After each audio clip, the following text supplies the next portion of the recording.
Paramashivoham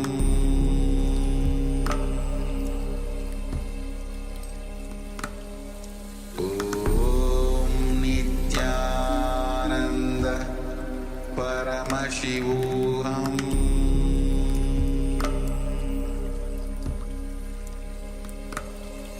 Om Nityananda Paramashivoham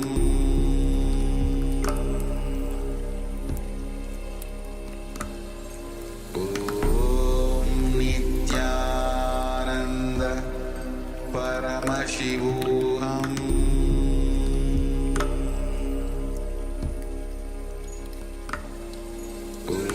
Om Nityananda Paramashivoham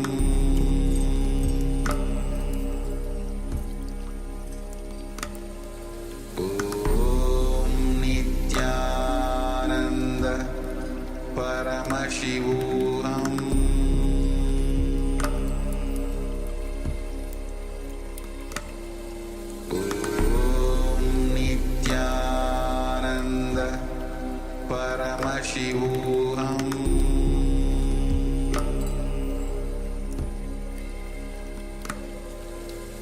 Om Nityananda Paramashivoham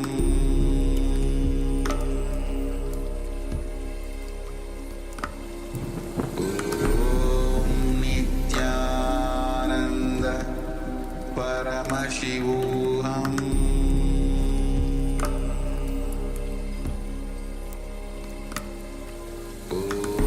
Om Nityananda Paramashivoham Om Nityananda Paramashivoham Om Nityananda Paramashivoham Om Nityananda Paramashivoham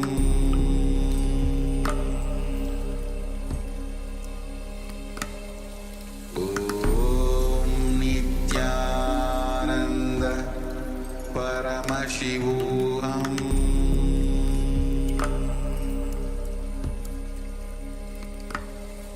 Om Nityananda Paramashivoham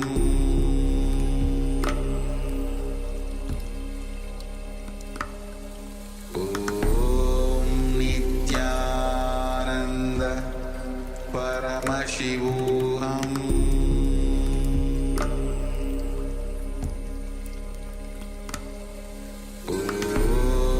Nityananda Paramashivoham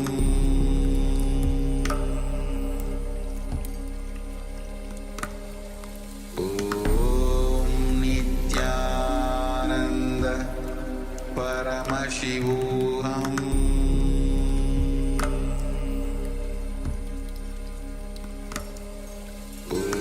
Om Nityananda Paramashivoham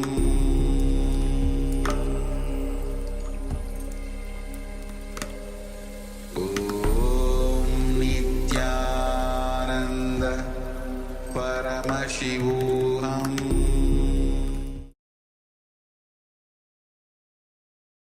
Nityanandam. We welcome all the Paramashivoham program participants to the first session of the day, Nityananda Yoga. We are going to perform the Pratama Vinyasa Krama and the Dvitiya Vinyasa Krama, the 108 and 308 asana sequences.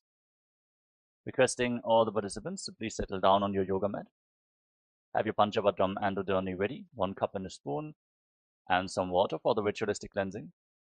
Apply the Vibhuti and Kumkum. All the male bodies, please remove your upper cloth and apply the Vibhuti on the 16 places over your body. All the female bodies, please apply it on your forehead. Now settle down with your head, neck and spine in a straight line. Bring your hands in Namaskara Mudra in front of your heart center. Close your eyes, take a deep breath. Visualize Swamiji in your inner space as we open this session with the Satguru Vandanam. Nityanandam Paramasukharam Kevalam Jnanamurtim Dvandvatitam Gagana Sarusham Tadvamasyadilaksham Ekam Nityam Vimalamajalam Sarvadi Sakshibhutam Bhavatitam Trigunarahitam Sadgurum Tam Namami. Next, we are going to invoke Paramashiva's presence by chanting the Shiva Mula mantra, Om Ham Haum Shivaya Namaha 11 times. Please follow along internally. Om Ham Haum Shivaya Namaha. Om Ham Haum Shivaya Namaha. Om Ham Haum Shivaya Namaha. Om Ham Haum Shivaya Namaha.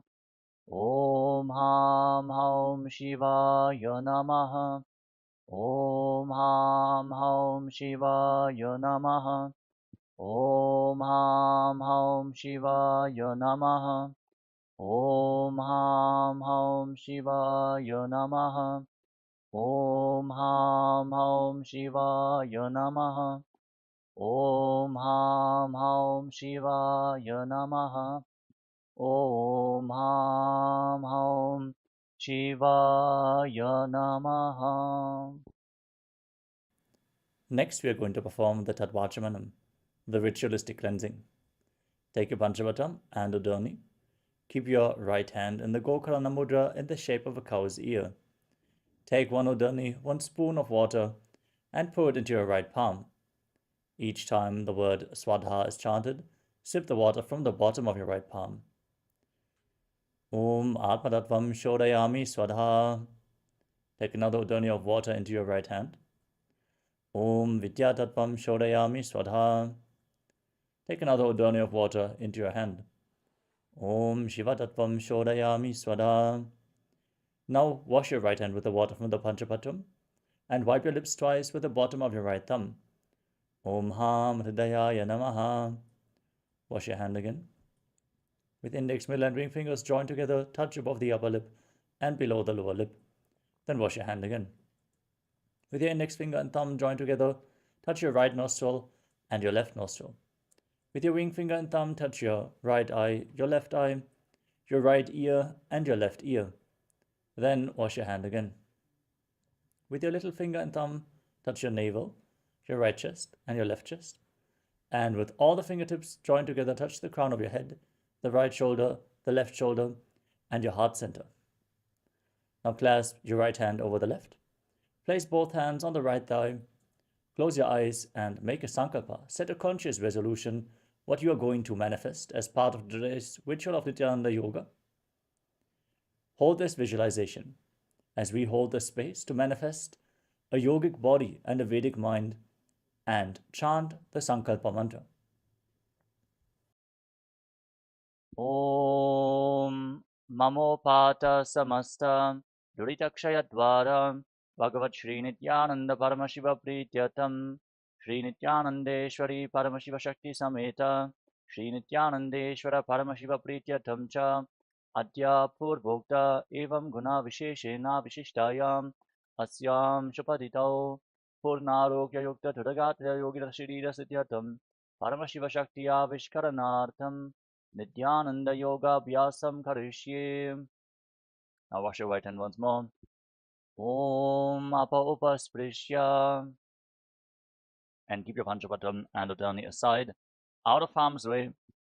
And let us safely enter into this ritual of Nityananda Yoga.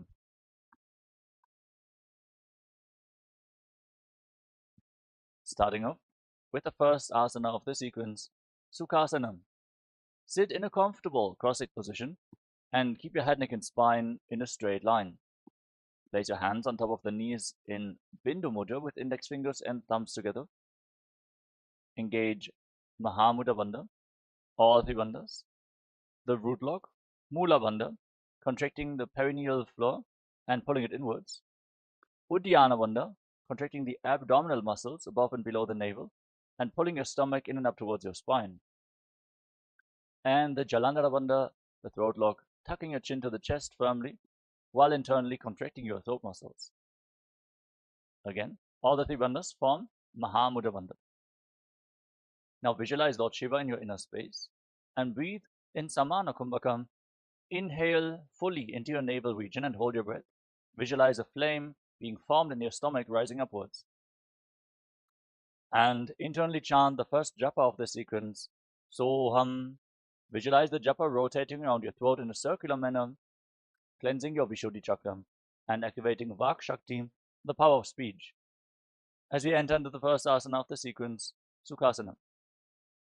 Sukhasana. Tat Sukhasanamityuktamashaktastat Asanam vijitam yena jitam tena jagatrayam. Parvatasana. Now place your feet on top of opposite thighs. Sit in Padmasana, the lotus posture. Join your palms in Anjali Mudra and raise them up above your head. Engage Mahamudra Bandha, all three bandhas, root lock, abdominal lock, and throat lock, as you visualize yourself as Mount Kailash in Parvatasana. Athavakshe Mahadeva Parvatasana Mangalam Yatkritva Sthira Rupi Syat Shatchakradi Vilopanam. Halibhasana. Now extend your feet away from the body. Join the soles of the feet together. Interlock your hands behind your back in Parasha Mudra. Gaze towards the tip of your nose as you lean forward and down. Place your forehead on the ground behind your heels. Engage Mahamudra Bandha, all three bandhas, and visualize Swamiji in your inner space. Purava Vidhiyahu me jano Ubhai Pagathali Samputatano Vishtupachedo Bhukaраlyavo Dachina Karso Vam Gahavo.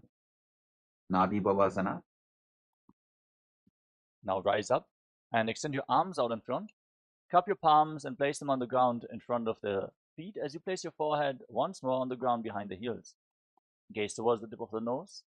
Engage Mahamudra Bandha, all three bandhas, and visualize yourself as a snake.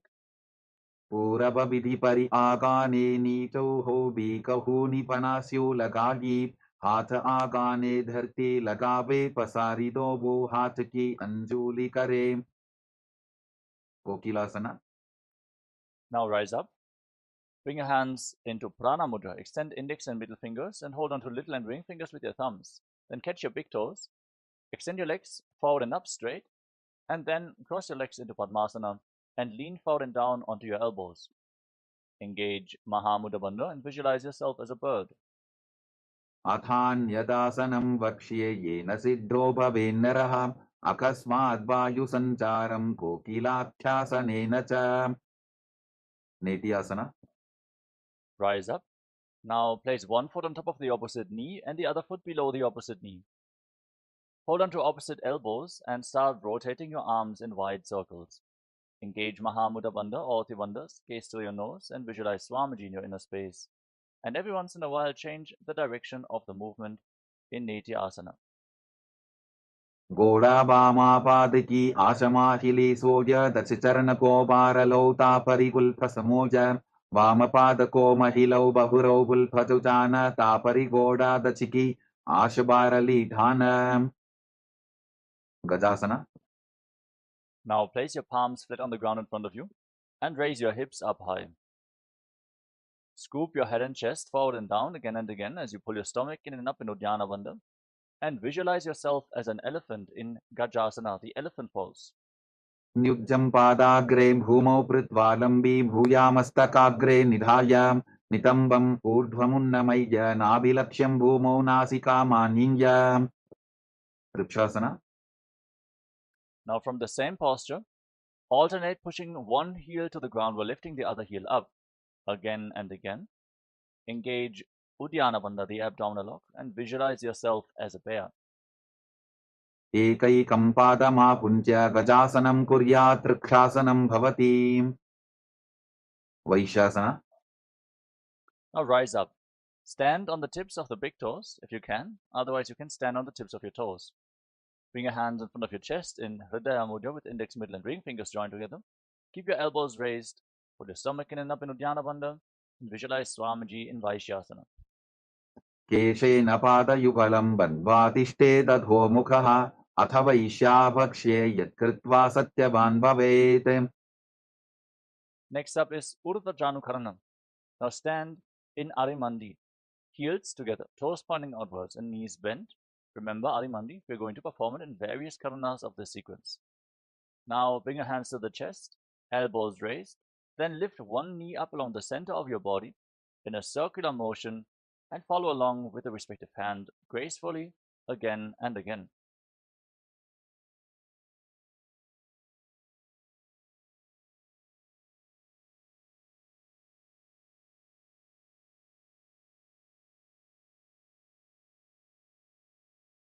Balalingasana.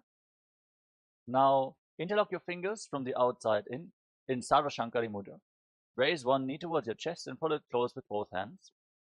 Engage Mahamudra Bandha, all the bandhas, and visualize yourself holding a baby in Balalingasana. एकं दानु उरसि आलिङ्ग्य स्थातव्यं बाललिङ्गनं भवति. Padabidhanasana. Now pull the foot behind towards your buttocks with your hands interlocked in Parashva Mudra. Keep your knees together, stand straight, engage all the bandhas, and visualize Swamiji in your inner space. स्थित्वैकस्मिन् पादतले कराभ्यां वेष्टयेत्तनं पृष्ठे संस्थाप्य यत्नेन पादपीडनमासनं. Natarajasana. Now hold the sole of the foot from the inside. Kick your leg back and up as you extend the other arm forward with the hand in Bindu Mudra with index finger and thumb together. Visualize yourself as Lord Nataraja in Natarajasana. उत्तानपादं क्रौञ्चं च मरीचिं वीरभद्रकं नटराजं त्रिकोणं च सुप्ताङ्गुष्ठप्रसारणे. Balalingasana. Now again, interlock your fingers from the outside in and pull the other knee up towards your chest with your hands. Engage Mahamudra Bandha and visualize holding a baby. एकं जानु उरसि आलिङ्ग्य स्थातव्यं बाललिङ्गरं भवति. Padapidhanasana. Now pull the foot back towards your buttocks with your hands in Padashva Mudra. Engage all the bandhas and visualize Swamiji in Padapidhanasana on the other side. स्थित्वैकस्मिन् पादतले कराभ्यां वेष्टयेत्तनं पृष्ठे संस्थाप्य यत्तेन पादपीडनमासनं. Natarajasana. Now hold the sole of the foot from the inside, kick your leg back and up, lean forward with the other arm extended forward, hand in Bindu Mudra. Visualize yourself performing the cosmic dance as Lord Nataraja. उत्तानपादं क्रौञ्चं च मरीचिं वीरभद्रकं नटराजं त्रिकोणं च सुप्ताङ्गुष्ठप्रसारणे. Moving on to Ardharishta Karana. From Arimandi. Bring your hands to the chest, elbows raised. Then step the right foot behind the left foot and swing your right arm back and forth like a pendulum. Gracefully move your fingers one by one. Then place your right hand over top of your nose, uncross your ankles, and step the left foot behind to repeat the movement on the other side.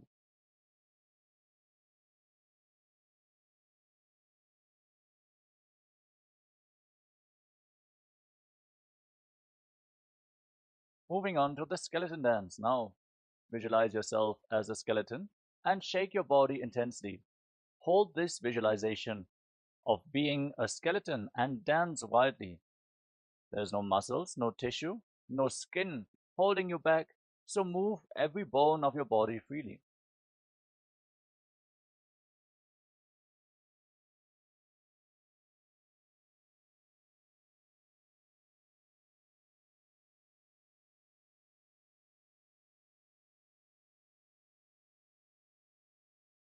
Next up is Kati Chinna Karana. From Arimandi, cross your arms over top of your head with the palms facing back. Turn your body to one side and open up your arms over top of your head. Return to the center, cross your arms, open them up to both sides again and again as you follow along with your breath.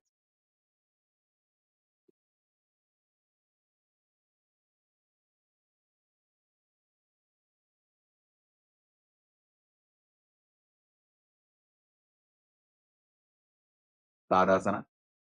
Now rise up onto the tips of your big toes with your hands raised over top of your head, palms facing each other. Engage Mahamudra Bandha, all the bandhas, and visualize yourself as a palm tree as you internally chant the new japa Paramashivoham in Tadasana. महामुद्राबद्धपूनौ ताडासनविभेदकान् विनोत्तानं सदा कुर्यादन्तर्वत्नीपतिप्रियाम् उत्तानासना. Now lean forward and down and place your hands flat on the ground. Engage Mahamudra Bandha. If you cannot reach the ground with your hands, you can hold onto your shins or your knees and pull yourself down. Try to bring your forehead to the knees as you visualize Swamiji in Uttanasana. महामुद्राबद्धपूनौ ताडासनविभेदकान् विनोत्तानं सदा कुर्यादन्तर्वत्नीपतिप्रियाम् Tarakshvasana. Now walk your hands forward and step your feet back into a tall plank position.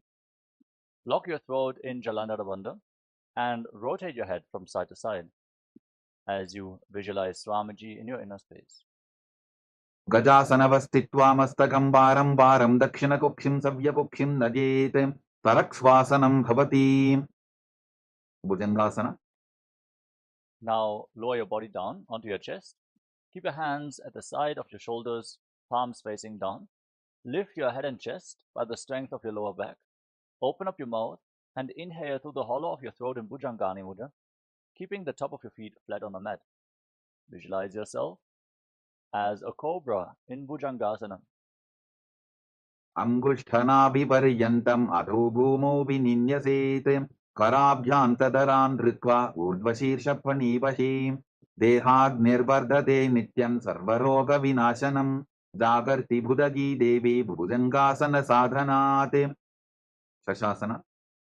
Now push your hands into the ground, lift your body back up into a plank position, and alternate pulling one knee in towards your chest back and forth. Breathe calmly through your nose and lead the prana along your spine and hold the energy and the various energy centers along your spine in Sahaja Kumbhaka as you visualize Swamiji in your inner space. गजासनसंस्थितौ जानुद्वयमापुञ्च वारं वारं कर्तव्यं शशासनं भवति प्रथासना. Now step one foot forward in between the two hands. Simultaneously jump the front foot back and bring the other foot forward again and again. Visualize yourself as a chariot in Rathasana. गजासनसंस्थितो एकैकं पादं पूर्वमार्गेण भ्रामयित्वा कर्तव्यं तथासनं भवति Virabhadrasana. Now with one foot forward, rise up. Keep the back foot facing sideways. Bend the front knee at a 90-degree angle and raise your arms up parallel above your head. Engage Uddiyana Bandha, the abdominal lock. Hold on to weights if you want to intensify this asana. Gaze up towards your third eye and visualize yourself as Lord Veerabhadra. वासिष्ठमतकौण्डिन्यम् ऊर्ध्वकुक्कुटमेव च अष्टावक्क्रमथोत्थानं मयूरं सेतुबन्धनम् उत्थानपादं क्रौञ्चं च मरीचिं वीरभद्रकं नटराजं त्रिकोणं च सुप्ताङ्गुष्ठप्रसारणे Virabhadrasana. Now exchange the position of your feet. Bring the other foot forward. Back toes facing sideways. Bend the front knee. Raise your arms up, holding on to weights if you want to intensify this asana. Engage Uddiyana Bandha, gaze to your third eye, and visualize yourself with 8 arms as Lord Veerabhadra in Veerabhadrasana on the other side. वासिष्ठमतकौण्डिन्यम् ऊर्ध्वकुक्कुटमेव च अष्टावक्क्रमथोत्थानं मयूरं सेतुबन्धनम् उत्थानपादं क्रौञ्चं च मरीचिं वीरभद्रकं नटराजं त्रिकोणं च सुप्ताङ्गुष्ठप्रसारणे vrikshasana. Now stand on one foot and raise the other foot towards the inner opposite thigh. Join your palms in Anjali Mudra and raise your arms up straight above your head. Engage Uddiyana Bandha, the abdominal lock, and visualize yourself as a tree. वामोरुमूलदेशे च याम्यं पादं दिधार्यतो तिष्ठेत्तु वृक्षवद्भूमौ वृक्षासनमिदं विदुः गरुडासना. Now bring the raised foot on top of the opposite hip and join your palms in Namaskara Mudra in front of your heart center. Visualize yourself as Lord Garuda as you stand straight on one leg in Garudasana. गरुडासनमावक्ष्ये येन ध्यानं स्थिरं भवेत् सर्वदोषाद्विनिर्मुक्तो भवतीह महाबली एकपादमुरो बद्ध्वा एकपादेन दण्डवते जङ्घापादसन्धिदेशे जानुभ्यग्रं व्यवस्थितः vrikshasana. Now exchange the position of your feet. Raise the other foot towards the inner opposite thigh. Join your hands in Anjali Mudra and raise your arms up over top of your head with the elbows straight. Engage Uddiyana Bandha and embody the strength, stability, and groundedness of a tree in Vrikshasana, the tree pose. वामोरुमूलदेशे च यां यं पादं निधार्यतो तिष्ठेत्तु वृक्षवद्भूमो वृक्षासनमिदं विदुः Brahmasana. Now bring the raised foot on top of the opposite hip and your hands in Namaskara Mudra in front of your heart center. Feel the weight of huge wings on your back as you visualize yourself as Lord Garuda in Garudasana. गरुडासनमावक्ष्ये येन ध्यानं स्थिरं भवेत् सर्वदोषात् विनिर्मुक्तो भवतीह महाबली एकपादमुरो बद्ध्वा एकपादेन दण्डवते जङ्घापादसन्धिदेशे जानुव्यघ्रं व्यवस्थितम् त्रिकोणासना. Now step one foot forward and the other foot far back, with your back toes facing sideways. Extend your arms out parallel to the ground and lean forward and down. Place one hand by the front foot, the other arm pointing up to the sky. Keep your shoulders aligned and gaze up along the raised arm as you visualize yourself as a triangle. उत्तानपादं क्रौञ्चं च हरीचिं वीरभद्रकं नटराजं त्रिकोणं च सुप्ताङ्गुष्ठप्रसारणे त्रिकोणासना. Now rise up, rotate your feet, lean down towards the other side, bring the other hand to the foot, gaze up along the raised arm and visualize yourself as a triangle in Trikonasana, the triangle pose. उत्तानपादं क्रौञ्चं च हरीचिं वीरभद्रकं नटराजं त्रिकोणं च सुप्ताङ्गुष्ठप्रसारणे. Now rise up and come back to Arimandi position, heels together, toes pointing outwards and knees bent. Bring your hands in front of your chest with the palms facing each other. Then raise one heel off the mat. Stomp the raised heel down, lift the other heel up, and exchange the position of your hands in front of your chest again and again in Nikuttaka Karana.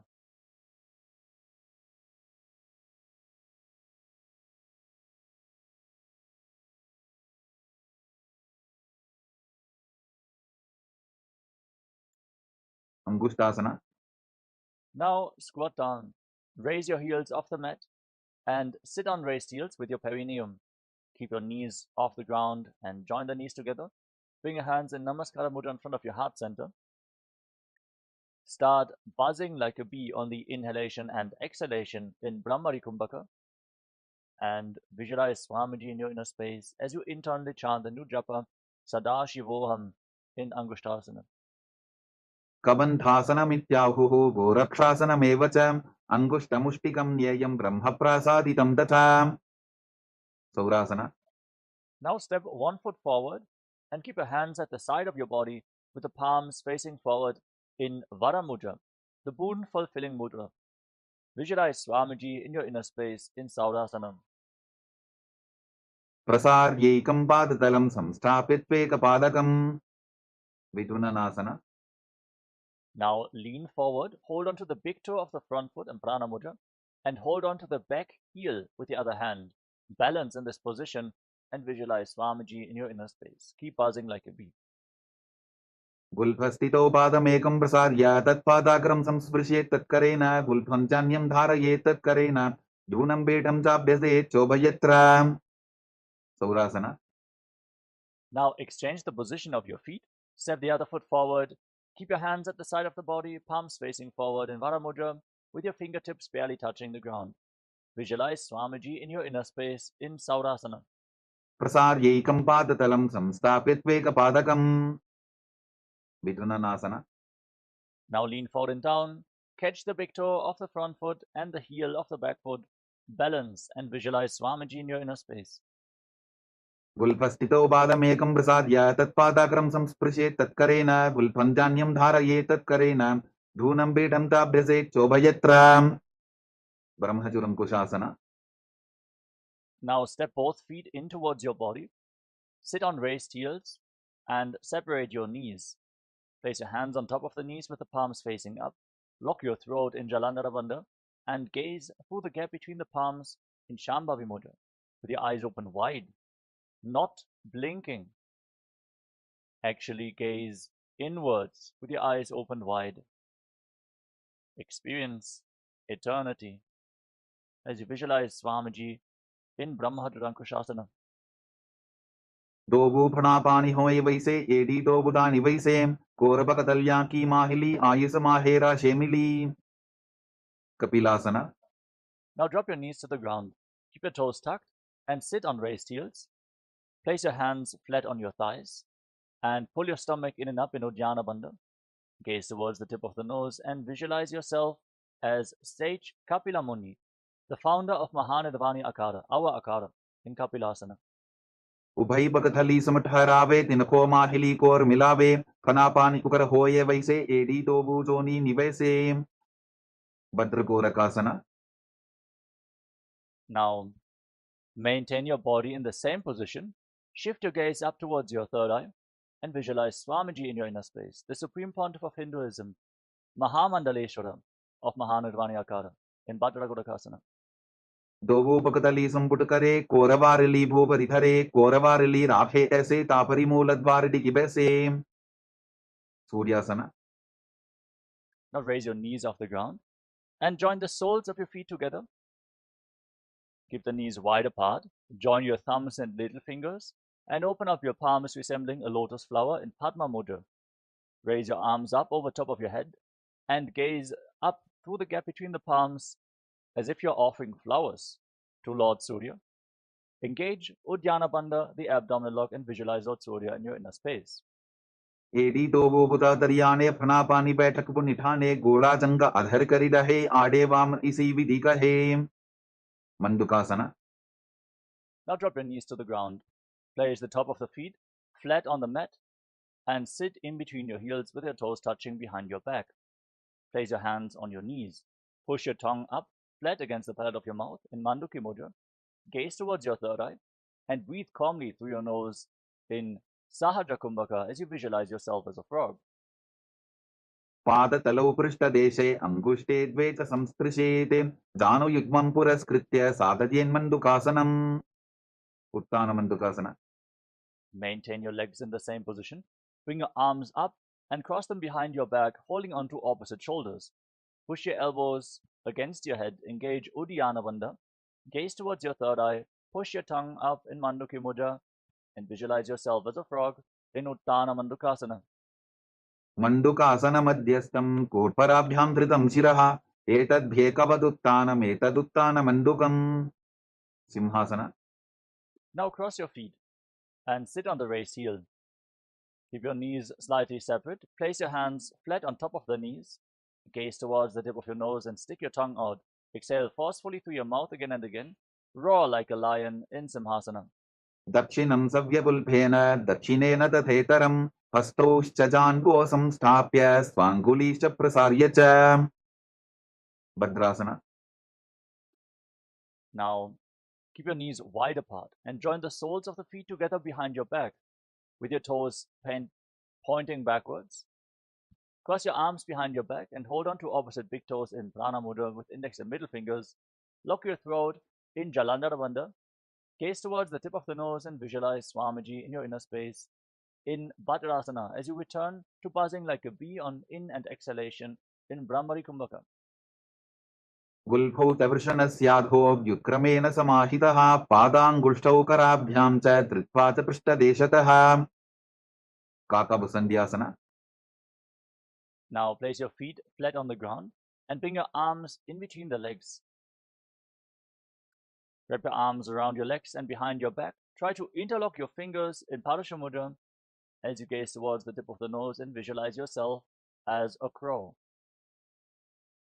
प्रथमे बेसकोक्कड़ठाने दोवु हाथपकं वीच आने तिनको मोडिनल्या परिल्यावे पिष्टपछे काकसी करावे.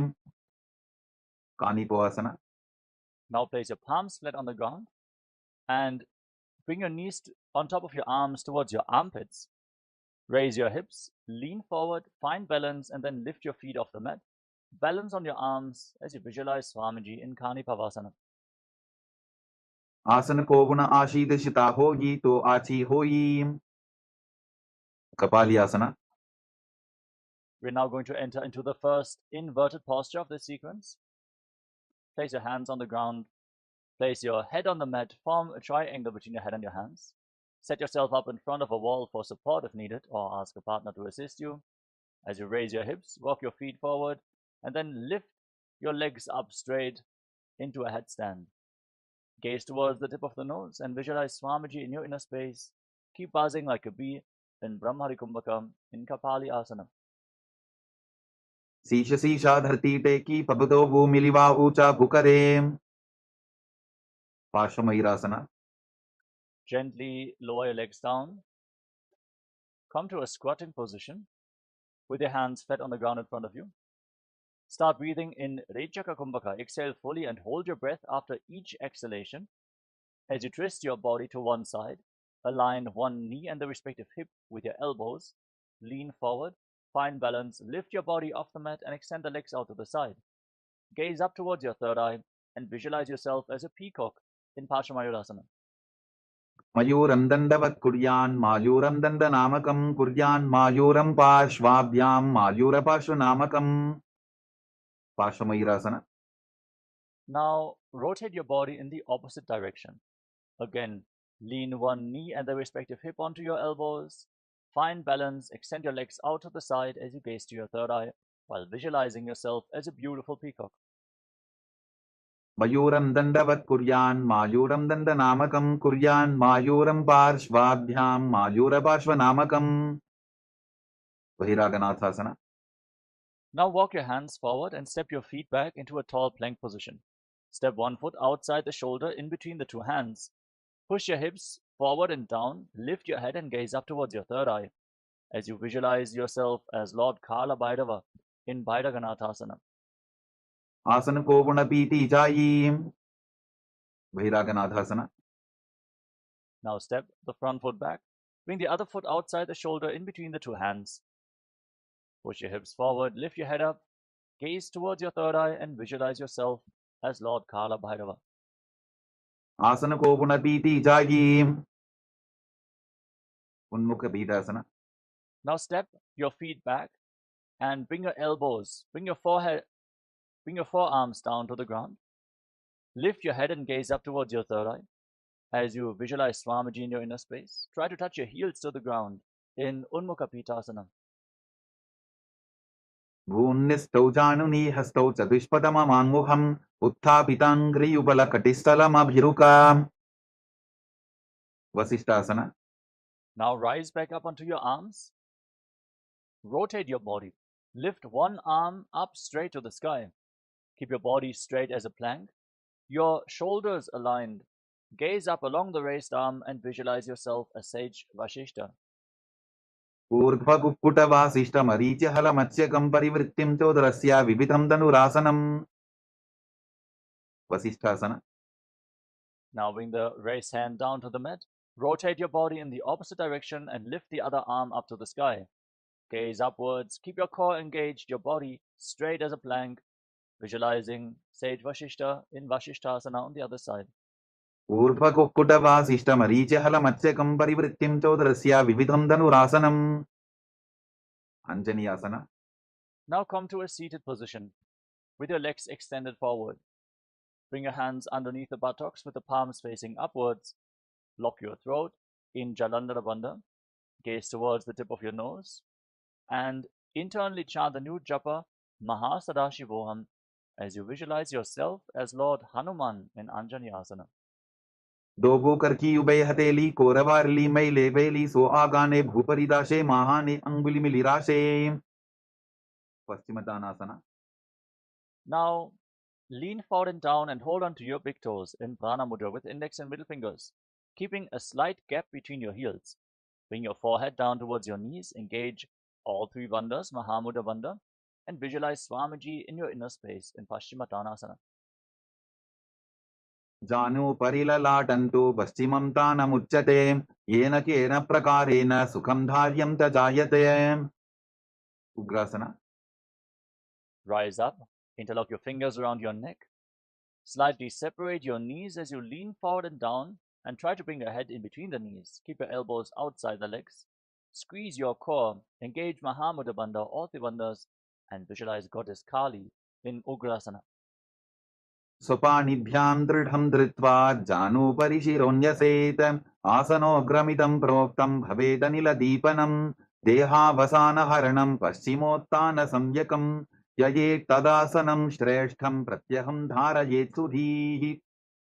Vadiciyasana. Now rise up and step one foot in towards your body, with the heel firmly pressed against the perineum. Wrap the respective arm around the leg and interlock both hands behind your back. As you lean forward and down, bring your forehead to the knee and visualize yourself as Sage Marichi in Marichiyasana. उत्तानपादं क्रौञ्चं च मरीचिं वीरभद्रकं नटराजं त्रिकोणं च सुप्ताङ्गुष्ठप्रसारणे. Mahamudrasana. Now rise up, drop the raised knee to the side with the heel firmly pressed against your perineum. Lean forward and down and hold onto the front foot with both hands. Engage Mahamudra Bandha or Tribandhas. Gaze to your nose, visualize Swamiji in your inner space. Internally, repeat the japa Mahasadashivoham in Mahamudrasana. महामुद्रां प्रवक्ष्यामि तन्त्रेऽस्मिन् मम वल्लभे यां प्राप्य सिद्धा सिद्धिं च कपिलाद्याः पुरागताः. Vadiciyasana. Now rise up and exchange the position of your legs. Step the other foot in towards your body, heel against the perineum, knee raised. Wrap your arms around your back, interlock your fingers behind, and try to bring your forehead against the knee as you visualize yourself as Sage Marichi. उत्तानपादं क्रौञ्चं च मरीचिं वीरभद्रकं नटराजं त्रिकोणं च सुप्ताङ्गुष्ठप्रसारणे. Mahamudrasana. Now drop the waist into the side. Hold onto the front foot with both hands. Gaze to your nose. Exhale and hold your breath as you engage Mahamudra Bandha and visualize Swamiji in your inner space in Mahamudrasana. महामुद्रां प्रवक्ष्यामि तन्त्रेऽस्मिन् मम वल्लभे यां प्राप्य सिद्धा सिद्धिं च कपिलाद्याः पुरागताः. Bhadrasana. Now rise up. Join the soles of the feet together in front of your body. Interlock your fingers around your toes and pull your heels against your perineum. Gaze up towards your third eye. Try to bring your knees to the mat. Push them down by the strength of your groin as you visualize Swamiji in your inner space in Bhadrasana 2. गुल्फौ तवृषणस्यादः सीवन्त्याः पार्श्वयोः क्षिपेत् पादपार्श्वे तु पाणिभ्यां दृढं बद्ध्वा सुनिश्चरम्. Valipavasana. Now slightly extend your feet away from the body. With your toes together, heels apart. Place your hands on the respective knees and lock your throat in Jalandhara Bandha. Gaze towards the tip of your nose and visualize Swamiji in Valipavasana. पूरवचर पिടിचोक कख्यो सोही वाही बिडिचो कीजे सोई यामे AD भिन्न जराशे अंगुल 8 अंतरो राशे. Donyasana. Now bring your feet back in towards your body. Hold onto the soles of the feet with all 10 fingers. Then lean forward and down. Place your forehead and your elbows on the ground. Gaze towards the tip of your nose and visualize Yoni Mandala, the visual reflection of Devi Paramashiva Shakti in Joni Asana. दोगो पगदली संपुट करे AD मेड़ के ढिंग दरे अर्धहात को अंतर राशे लीलाट पकचलिया उपरदाशे. बिडकी पवसना. Rise up, extend your feet away from the body. With your heels together, toes apart. Extend your arms out to the side and lean forward and down. Try to bring your forehead on the ground behind your heels as you gaze to your nose and visualize Swamiji in your inner space. पूरव विधि परिपगथली संपुट शोल एडी मिली राशे. सिद्ध समाधि आसना. Rise up, bring your feet back in towards your body. With your toes together and your heels apart, scoop your hands below the shins, palms facing up. Bring your face on the mat and your toes against your throat as you gaze to your nose and visualize Lord Surya in your inner space. दोगो पगदली संपुट करे सोले मेढ़ आगा मेधरे अंगुल 8 अंतरो राशे AD को ऐसे विदिताशे. चिन्ह की पवसना. Now rise up. Bring your feet against your perineum, heels together, toes apart. As you hold onto the soles of the feet, open them up like a book and push your legs down with your elbows. Gaze towards the tip of the nose and visualize Swamiji in Chinaki Pavasana.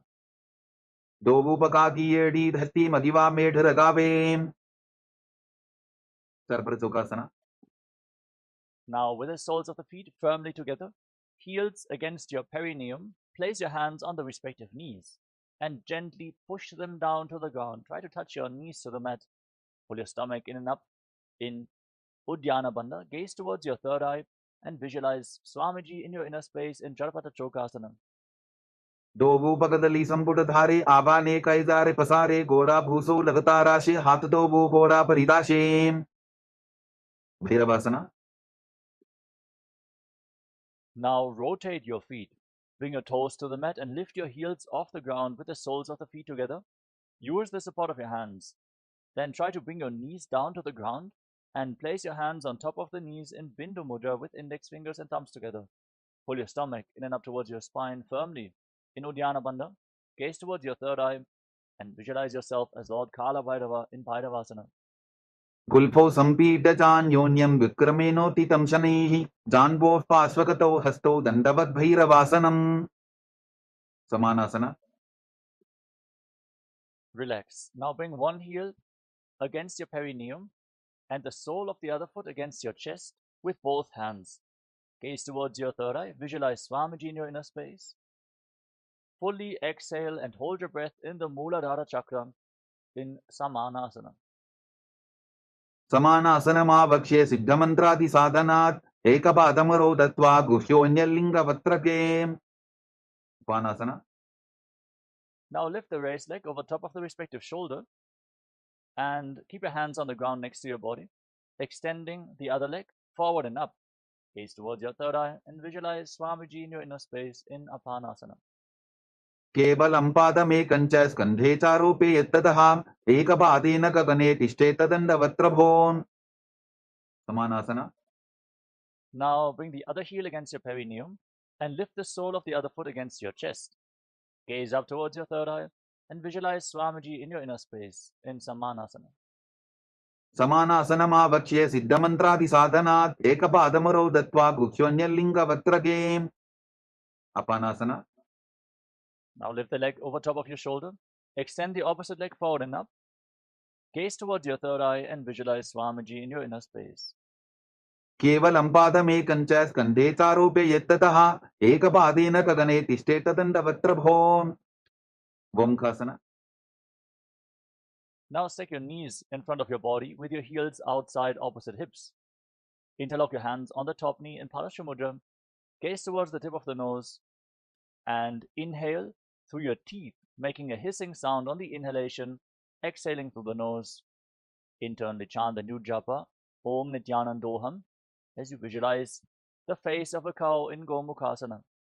सव्ये दक्षिणवुल्फन्तो पृष्ठपार्श्वेन योजयेत् दक्षिणेति तथा सद्यं गोमुखं गोमुखं यथा. अनसूयासना. Now hold on to your big toes in Prana Mudra with index and middle fingers. Pull your stomach in and up towards your spine in Uddiyana Bandha and visualize yourself as Rishika Anasuya. दक्षिण कोटो नीचो ठाने बाबोता के ऊपर आने घोड़ा संधि मिलावे भारी आडा पद बुनिदे संधि पसारी. अनुसूयासना 2. Now interlock your hands behind your back in Parashamudra and lean forward and down. Bring your chin over your knees and try to touch your nose to the mat. As you fix your gaze at the tip of the nose, visualize yourself as Rishika Anasuya. जीमना कोता की संधि उपरिटा बागोड़ा की संधि मिलाई राशे घोड़ा से उले पकतल्यारो आरवाई सुधा राशे. गर्भासना 2. Now rise up, place the right foot flat on the mat with the left heel against your perineum. Place your hands on the respective knees, gaze towards the tip of the nose and visualize yourself as Lord Garuda. दावो बकमोड़ी येडी बाहिलो बिल्फमूलद्वारिणी सैदे. नारदासना. Now sit on the heel, interlock your hands around your neck and twist your elbows outside the raised knee. Gaze up towards your third eye and visualize yourself as sage Narada in Naradasana. पिष्टिजवाम बगदली केरी भूपरिता हिलवा वेभेरी गोड़ा सुलो फनो है जोगी छिपाशिती राशे सोगी. मत्स्य पीठकासना. Now place the left foot on top of the right thigh and raise the right knee. Wrap your arms around your legs. Hold on to the right big toe with your hand in Prana Mudra and hold on to the right shin with the left hand. Gaze towards the tip of the nose and visualize Matsya, the fish avatar of Lord Vishnu, in Matsya Pitakasana. वामेन वामाङ्गुष्टन्तो गृहीतं मज्जपीठकं योरिवामेन संबीड्य मेढ्रातुपरि दक्षिणम्. Vamkhasana. Now, once more, stack your knees in front of the body with the other knee on top this time. Place your hands interlocked on the top knee. Gaze towards the tip of the nose and sit in the shape of the face of a cow in Gomukhasana, the cow face posture. Sabve dakshinabulphanto prishtaparshvin yojayet dakshinepi tata sadyam gomukham yatham. Anasuyasana. Now hold on to your big toes in Prana Mudra with index and middle fingers. Pull your stomach in and up towards your spine, firmly in Uddiyana Bandha. Gaze to your nose and visualize yourself as Rishika Anasuya. दक्षिण कोटो नीचो ठाने बाबोता के ऊपर आने गोडा संधि मिलावे भारी आडा पद बुनिदे संधि पसारी. Anusuyasana 2. Hold the visualization as you interlock your hands behind your back, lean forward and down, and bring your chin over the knee, the nose to the mat. Gaze towards your nose in Anasuyasana 2. जीमना कोदा की संधि उपरिडा बागोडा की संधि मिलाई राशे गोरा से उले पकतल्यारो आरवाई सुधा राशे. Garvasana 2.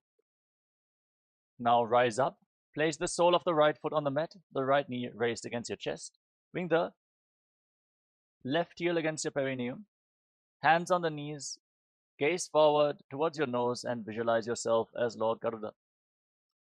Davo bakamodi yedi bahila vilpamula dwarani saide. Naradasana.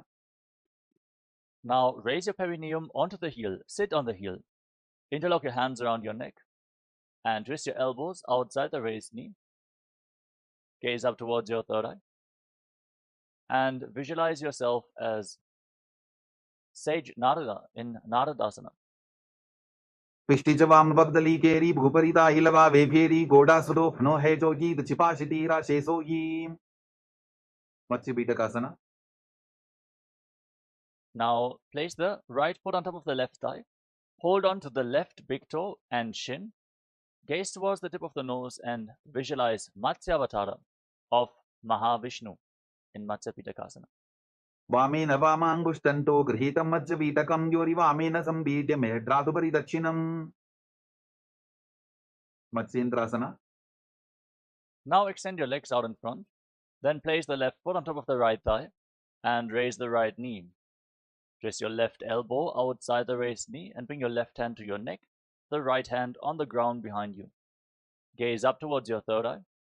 As you place the right hand on the ground and visualize Sage Matsyendrasana, the master of Hatha Yoga. उदरं पश्चिमाभासं कृत्वा तिष्ठति यत्ततः नम्राङ्गं वामपादं हि दक्षतानुपरिन्यसेत्. Ubasana. Now extend the front hand down towards the foot with the elbow outside the raised knee. Hold onto the big toe in Prana Mudra with index and middle finger and place the other hand on your respective ear. Twist your spine, gaze back and up towards your third eye and visualize yourself as a camel in Kubasana. आसन को गुण झोलो जाए.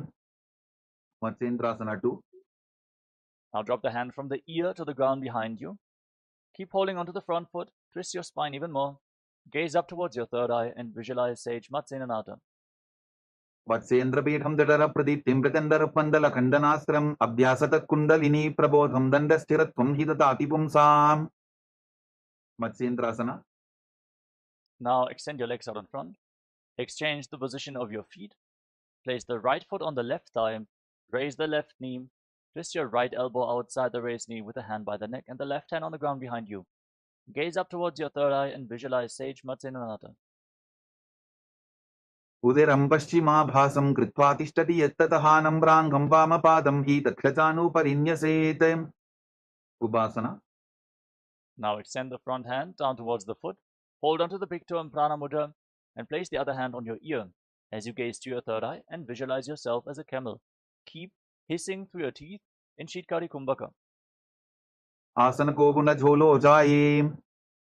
Matsyendrasana 2. Now place your hand from the ear to the ground behind you. Twist your spine even more. Gaze towards your third eye and visualize Sage Matsyendrasana, the master of Hatha Yoga in Matsyendrasana 2. वत्सेन्द्रपीठं दडर प्रदीप्तिं प्रचण्डर पण्डल खण्डनास्त्रम् अभ्यासत kundalini प्रबोधं दण्डस्थिरत्वं हि ददाति पुंसाम्. Padmasana. Now place your feet on top of opposite thighs. Sit in the lotus posture. Place your hands flat on your knees, palms facing down. Gaze towards the tip of the nose. Roll your tongue up and stick it out of your mouth. Inhale through the rolled up tongue like a tube. Exhale through the nose in Shitali Kumbhaka. Engage Mahamudra Bandha, all the bandhas. Internally chant the new japa, Om Nityananda Mahasadashivoham, as you visualize yourself as Lord Shiva in Padmasana. Asanam dvedham proktam padmam bhadrasanam tatha urdhvorupai chedhatte ubhe padatale yatha. Padmasana 2. Now, maintain Padmasana, cross your arms in front of your body and hold on to the respective big toes in Prana Mudra. Gaze towards the tip of the nose and visualize yourself as Devi, Paramashiva Shakti. Keep breathing in Shitali Kumbhaka in Padmasana 2. उत्तानौ चरणौ कृत्वा ऊरु संस्थौ प्रयत्ततः ऊरु मध्ये तथोत्तानो पानी कृत्वा तु तादृशो. Kukutasana. Now bring your hands through your legs. Place your palms flat on the ground while sitting in Padmasana. Then straighten your arms, push your hands into the mat and lift your entire body off the ground. Pull your knees up towards your chest. Breathe calmly through your nose in Sahadra Kumbhaka as you visualize yourself as a rooster in Kukutasana. Padmasanam susamsthapya nanvororantare karo niveshya bhuma vasishted yomastap kukutasana. Baddhatetyasana. From Padmasana, now rise up onto your knees. Place your palms on the ground in front of you with your fingers pointing towards your body. Bend your elbows against your navel. Lean forward, find balance, and then lift your entire body off the mat. Balance on your arms while visualizing Swamiji in Baddha Kekiasana. धरामवष्टभ्यकरत्वेन तत्कूर्परिस्थापितानाभिपार्श्वः उच्चासनो दण्डवदुत्थितर्खे मायूरमेतत्र वदन्ति पीठम् मयूरम् पद्मकम् कुर्यात् बद्धकेकीति कथ्यते. Mayurasana. Now extend your legs back. Bring your elbows against your navel, fingers pointing towards your knees. Lean forward, find balance, lift your legs off the ground straight as you visualize yourself as a beautiful peacock in Mayurasana. अथ वक्ष्ये महादेव मयूरासनमुत्तमम् भूमौ निपात्य हस्तौ द्वौ कूर्परोपरि देहकम्. Makarasana. Now lay down on your stomach, relax. Interlock your hands around your neck and place your forehead on the mat. Rotate your feet so the toes are pointing outwards and your heels are touching the ground. Visualize yourself as a crocodile in Makarasana, the crocodile pose. अध्यासशेदे हृदयं निधाय भूमौ च पादौ च प्रसाद्यमानो शिरश्च धृत्वा करदण्डयुग्मे देहाग्निकारं मकरासनं तत्. Salabhasana.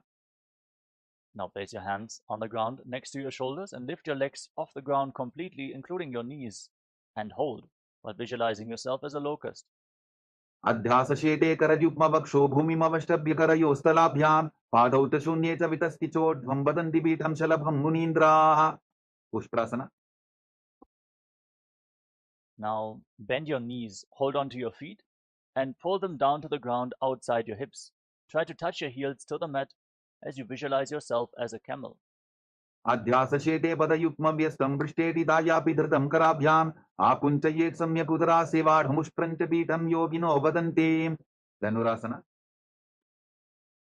Holding onto your feet firmly, kick your legs back and up, and lift your head and chest. Gaze up towards your third eye, and visualize yourself as Pinaka, Lord Shiva's bow, in Dhanurasana, the bow pose.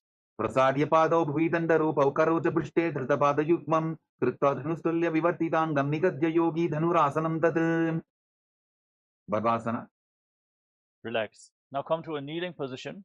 Sit in between your heels with the toes touching behind your back. Place your hands on the knees. Gaze up towards your third eye and catch your breath. Breathe calmly through your nose in Sahadra Kumbhaka. Internally chant the new japa. Om Nityananda Paramashivoham. And visualize Swamiji in Bhagasana. उल्टा मोटी पावतो वैसे बहुरोच विधि करे एक ऐसे पावन महिला बुल्पस होवु कुलापाशितीला वेसोवु. Gohyasana.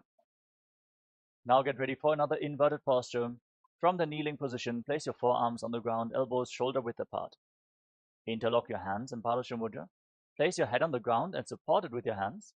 Raise your hips, walk your feet forward, and then lift your legs off the ground. Keep your knees bent and pull your knees against your chest. Try to touch your chin with your knees as you gaze to your nose and visualize Swamiji in Gohi Asana. दो हाथ की कहुनी जोगी पुनः कलाई जाने दोई. Shirsasana. From the same position, extend your legs up straight. Breathe calmly and deeply. Find your center. As you gaze to the nose, visualize Swamiji in Shirshasana. विपरीतं मण्डलं तद्विधैव विदितं हिनः दण्डासनं दिदा प्रोक्तं विपरीतोपवेशने. Podyasana. Gently lower your legs down and come to a seated position. We're now going to enter a sequence of rapid exhalations through the nose. Pull your abdomen in and up and push the air out of your lungs again and again, like the bellows of a blacksmith, without actively inhaling. Don't worry, air will naturally flow back into your lungs in this pranayama, Vastika Kumbhaka. We're going to perform it throughout the next few asanas, so keep exhaling, exhaling, exhaling. Hold onto your calves and extend your legs up straight. Try to bring your forehead to the knees as you visualize Swamiji in Podyasana. दो हाथ पक बाहर आने गोरा तरे काकसी ठाने अंगुष्ठ पिंडली लगता धरे चरण उभे आकाश दिशी करे. परिभाषना. Now bring your hands behind your back and hold on to your opposite shoulders. Keep your legs raised, gaze to your third eye and visualize yourself as a mace in Parigasana. उत्तान शयनं कृत्वा पादौ मिलित्वा प्रसाद्याय नितम्बं भूमौ स्पृष्ट्वा हस्ताभ्यां कन्दरां बद्ध्वा. नौकासना. Extend your arms out in front, parallel to the ground. Gaze towards your third eye and visualize yourself as a boat in Naukasana. उत्तान शयनं कूटपराभ्यां भूमिं वष्टद्य हस्तो नितम्बं निधाय. रुद्रासना. Now bring your hands towards your chest, scoop your hands below the feet and pull the soles of the feet against your chest. Gaze towards your nose and exhale rapidly as you visualize yourself as Lord Rudra. पगरली संपूट कटिहातस्य उपक उचाई पकाका अंगूठा दोबो लेवो परलिकानी तालवे. उन्मुख पीठासना. Relax. You can now lay down on your back and breathe calmly. Place your feet flat on the mat. Keep your knees raised. Place your palms flat on the ground just behind your heels. Push your hips off the ground, contract the perineal floor, lock your throat and hold your breath firmly in Mocha Kumbhaka for a long time, forcing the prana into the Sushumna Nadi, the central nadi of your spinal cord. Feel the energy raising as you gaze towards the tip of the nose and visualize Swamiji in your inner space in Unmukha Pithasana too. ऊर्ध्वे च जानुनी कृत्वा छवित्वोर्ध्वमुखं तथा उत्थाप्य हस्तौ तिष्ठेत्तु पीठ उन्मुखनामके. शवासना. Now lay down flat on your back. Keep your hands at the side of the hips with the palms facing up. Forcefully pull the awakened Kundalini Shakti up along your spine from the Muladhara chakra at the root of your spine to the Swadhisthana, the Manipuraka, Anahata chakra, to the Vishuddhi chakra, the Anya chakra, the third eye, all the way to the Sahasrara chakra on the crown of your head. Pierce the Brahmarandha and leave your body behind. Completely unclutch from your physical body. Lay completely still without any movements of the body and mind as we enter into a small meditation. Visualize that your body is dead and Swamiji is liberating you. Internally chant the Mahavakya. Om Nityananda Paramashivoham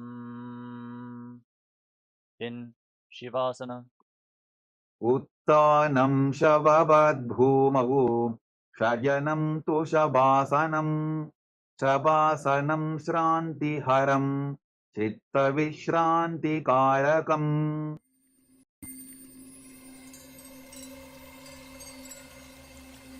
I welcome you all with my love and respect. Let you all open all your three eyes. Om Paramashivoham.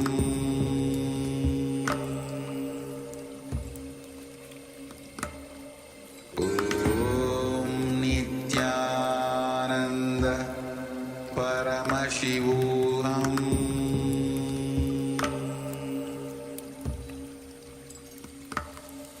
Om Nityananda Paramashivoham.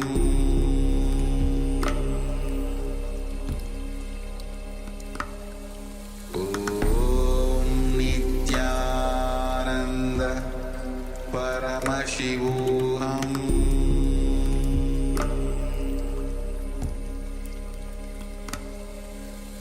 Om Nityananda Paramashivoham.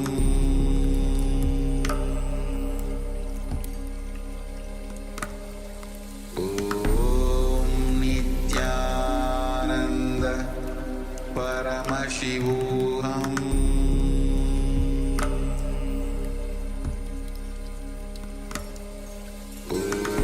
Om Nityananda Paramashivoham.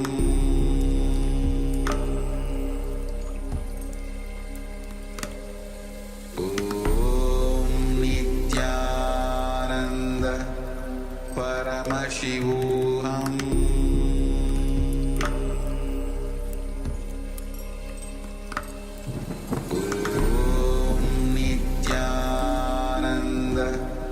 Paramashivoham.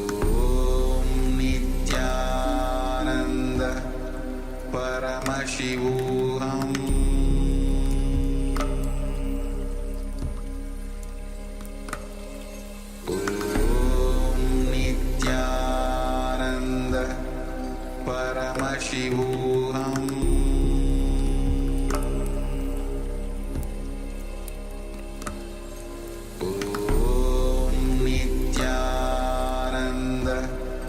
Paramashivoham.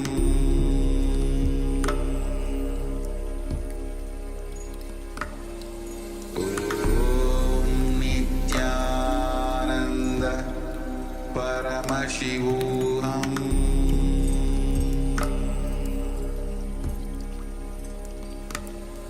Om Nityananda Paramashivoham.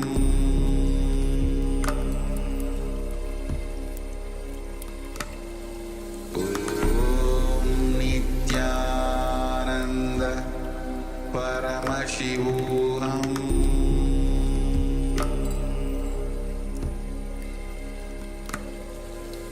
Om Nityananda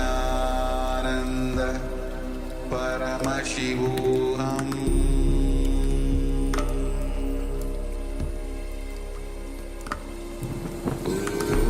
Om Nityananda Paramashivoham.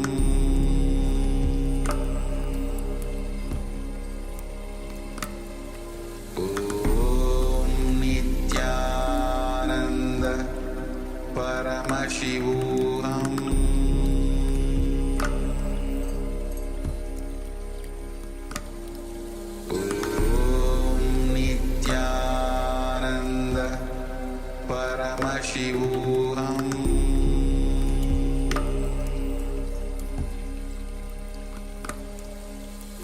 Om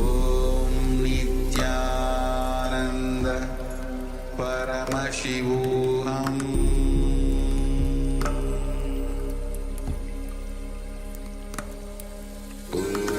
Om Nityananda Paramashivoham.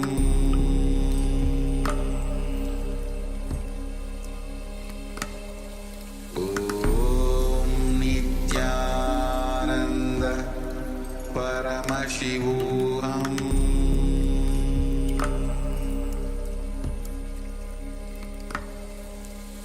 Om Nityananda Paramashivoham. Om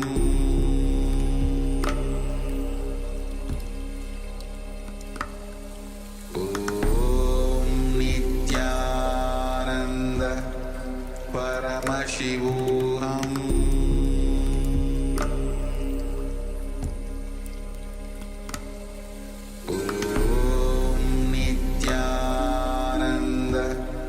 Paramashivoham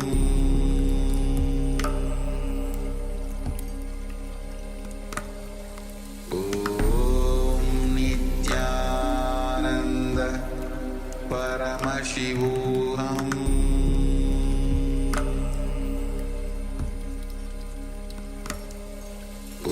Om Nityananda Paramashivoham Paramashivoham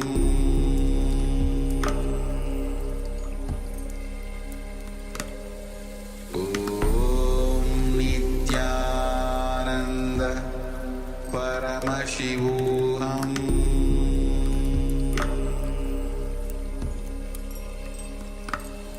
Om Nityananda Paramashivoham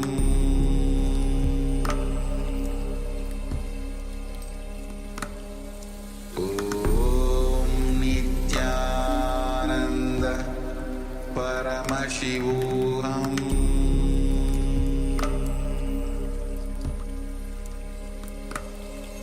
Om Nityananda Paramashivoham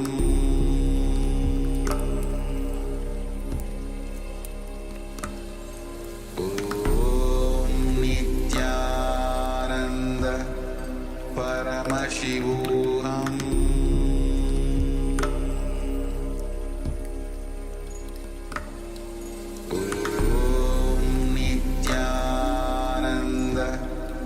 Paramashivoham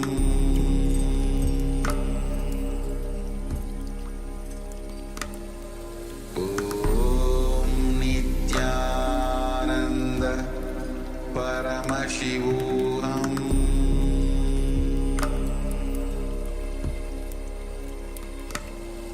Om Nityananda Paramashivoham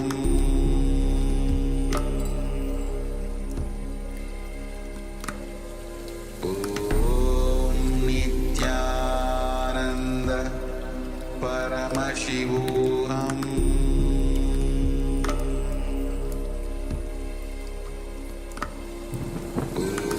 Om Nityananda Paramashivoham Om Nityananda Paramashivoham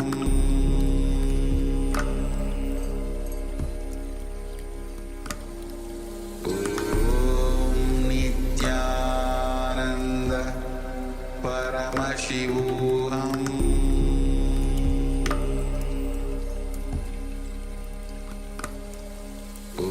Om Nityananda Paramashivoham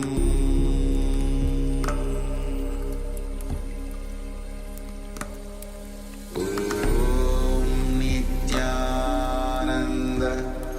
Paramashivoham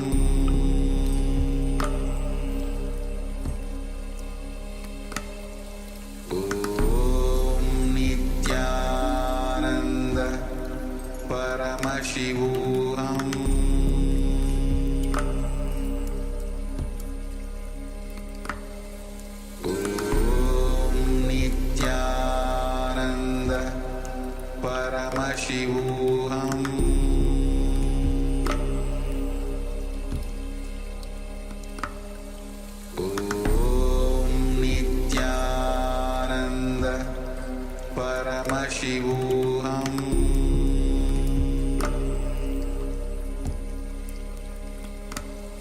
Om Nityananda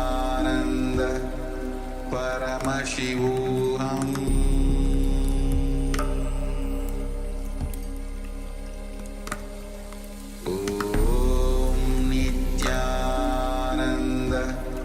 Paramashivoham